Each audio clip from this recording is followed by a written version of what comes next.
Moses saw was God's plan, where it started and where it's going. Looking at the book of Genesis and realizing that Moses wrote this book 2,500 years after it happened. Oh my. We have to really understand it. He says in Genesis 2 verse 4, these are the generations. Now he's referring to the time of creation, which is 7 days. Now, unfortunately, we have the Christians today fighting the science and science fighting Christians, and they say, oh, this is wrong and that is wrong, and people say it's only 6 days. Well, I just got news for you. Everybody is totally not completely right, and everybody is not completely wrong, because you cannot separate God and science. You cannot separate God and science. God made science. God created the world. There was no one present. The first person to see it was Moses, when he said, I want to see your glory. Now, this glory that was passing him, you know, Romans says that even if people have never heard the gospel now, Jesus came and he opened the conscience of man. He opened the spirit man. And now no person ever has an excuse, because you can just look at nature. All around me, I see the beauty of God, and yet it's a fallen creation. The goodness of God is his creation. And you know what? It passes you every day.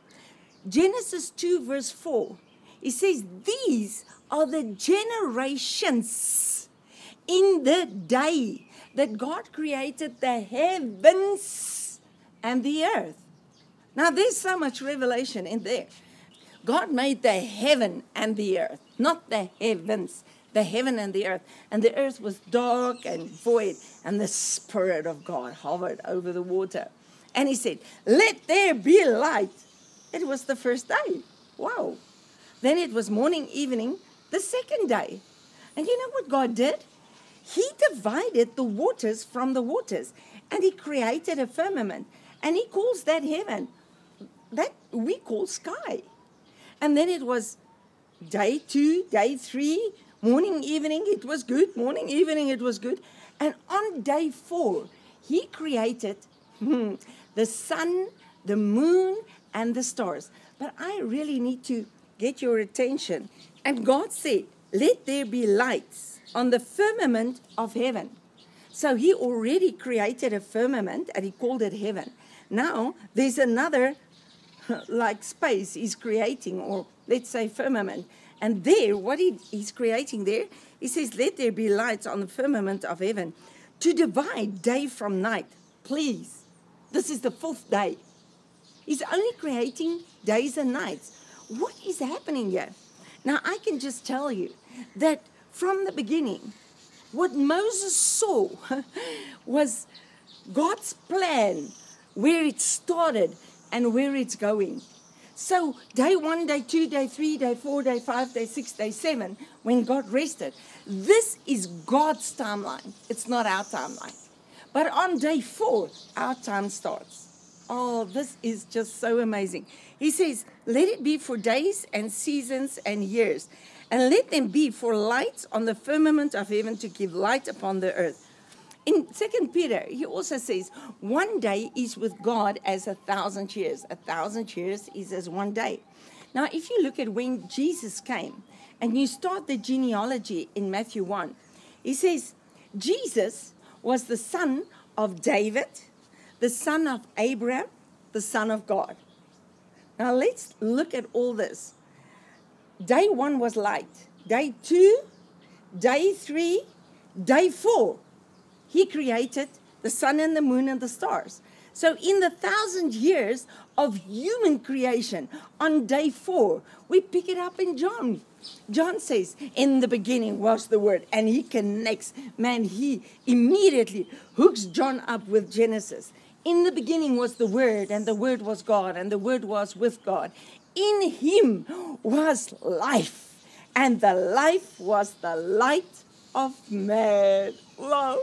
And then he goes on and he says, now the true light is coming into the world. The same as here, the light was in the beginning, but only on day 4. So that 7 days of creation, they are the blueprint of God working with man. 3 is all about God, 4 is all about creation. But 3 plus 4 is God working with man. That's why Revelation is 7, 7, 7, 7, 7, 7. But this is so amazing because he calls this heaven again. So he created heaven and earth, then he made a firmament, and he divided the space between the waters. He calls that heaven. Then on day 4, he creates the sun, the moon, the stars. He calls it heaven. We call it space.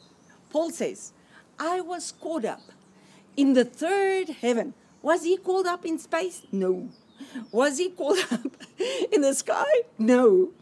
What is the other heaven? Heaven is my throne, and earth is my footstool. Isaiah had this vision. Man, is this not awesome? Psalm, David wrote, he said, the heavens belong to God, but the earth he has given to man. So there are 3 heavens, and it's all found in Genesis 1. Many people say that at Genesis there's a double creation, or it's confusing, it's not chronologic. Oh, please, it's spirit. It's symbols. Listen, we've got to get out of our mind. That's why he says we must renew our mind.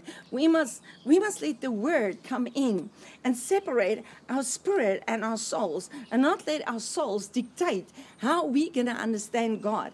His spirit now agrees with our spirit, so we can get hold of our minds if we allow the word to just enter us and give life.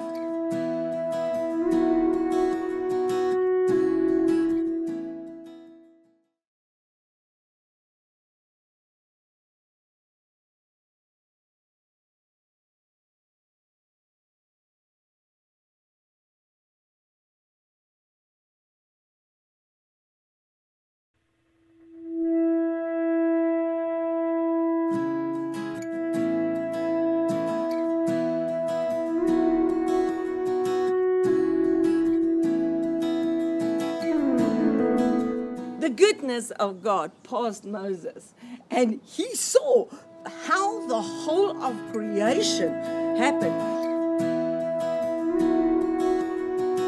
Moses saw all of this while he was on the mountain.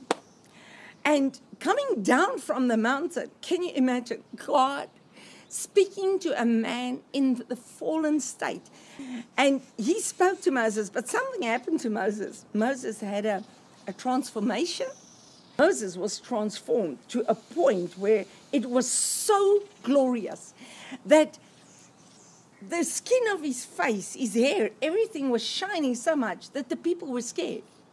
So Moses, all he could do is he could put a veil over his face to cover up this glory. And he spoke to the people with a veil.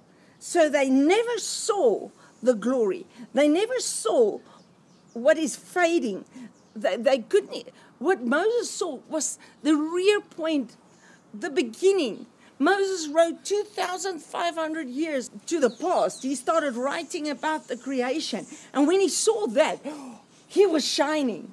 Now, Paul had to have this revelation of what happened to Moses, because he talks about the revelations and the mysteries that's been kept secret for years. Now, what does it mean, secret? There was a veil. They couldn't see. Like Moses, they heard it and they kept the rituals but they could never see the glory.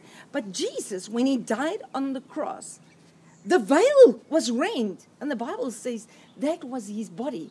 And the minute the veil was rent, people could see that there was no ark anymore in the temple, because when they were taken captive in Babylon, the ark it disappeared. I don't know if it was stolen or where. Everybody claims to have found the ark. Well, we still need to see it. It has not been found. But now, when Jesus died, his body was ripped open. The prophets kept writing about the sufferings of Christ and the glory that will be revealed. What was Moses asking God? Show me thy glory. And he said, no man can see my face and live. John writes, and he says, flesh and blood cannot see the kingdom. He says, unless you are born of water and spirit, you cannot enter. Whoa, whoa, whoa. Water and spirit. But he says, he that comes after me will baptize you with the Spirit and fire. So the baptism of the Spirit is actually a baptism of fire. So it's a baptism of water and fire. Now Isaiah kicks in and says, though you go through the water, it will not overwhelm you. Though you go through the fire, it will not scorch you. So this is what Jesus came to do. The first world was destroyed by water. Moses, the word Moses means drawn from water. God speaks to this man and he says, Moses, you can't see my face and live. God shows him the backside. But now there's a group of people that can see the face of God. So I'm going to read this in 2 Corinthians 2, and you're going to love it. If the ministration of death, written and engraven on stones, was glorious, so that the children of Israel could not steadfastly behold the face of Moses, for the glory of his countenance, which glory was to be done away, how shall not the ministration of the Spirit be glorious? For if the ministration of condemnation be glory, much more doth the ministration of righteousness be glory. For even that which was made glorious had no glory in this respect, by reason of the glory that excelleth. In other words, what is coming is much more glorious than that which is past. For if that which is done away was glorious, much more which remain is glorious. Now listen to what he says. Seeing that we have such a hope, we use plainness of speech. What is this hope? Our problem is we've made hope the same as wishing. Hope is Christ. 1 Timothy says, Christ is my hope. Christ in me is the hope of glory. So something happened that Moses could never have. Now listen to this. And not as Moses, which put a veil over his face, that the children of Israel could not steadfastly look upon the end of that which was abolished. But their minds were blinded, for until this day remains the same veil, untaken away, and the reading of the Old Testament, which is the veil, which is done away in Christ. Christ died, and the veil was rent. Listen to this. But even to this day, when Moses is read, the veil is upon their hearts. If you're stuck to the old and never go to the new, you cannot see. It's like you cannot put new wine in old bottles. You cannot work a new cloth on an old garment. Nevertheless, when it shall turn to the Lord, the veil shall be taken away. Now listen, please, we have to understand. Moses was face to face with God. And when he asked to see the glory, he said, no man can see my face and live. Because face to face is panim, we're looking each other in the eye. Or it also means the face, the front side, the face of the earth, the face of a building, the face of the car, the front side. He says, now the Lord is that Spirit. He says, nevertheless, when it shall turn to the Lord, the veil shall be removed. And he says here, that Lord is the Spirit. And where the Spirit of the Lord is, there's liberty, there's freedom. He says, but we all, oh, please get this, with open face, as a glass, behold the glory of God as in a mirror. So if you look into the Word becomes like a mirror. And you actually see yourself. And as you keep looking, and you keep looking deeper and deeper, you are changed into the same image from glory to glory. Christ in us, the hope of glory. Christ in us, the hope of glory. You will be changed from the hope of glory to the real glory, even as by the Spirit of the Lord. Look at 1 John 4. It says, my dear beloved, behold, what manner of love the Father has bestowed upon us, that we should be called children of God.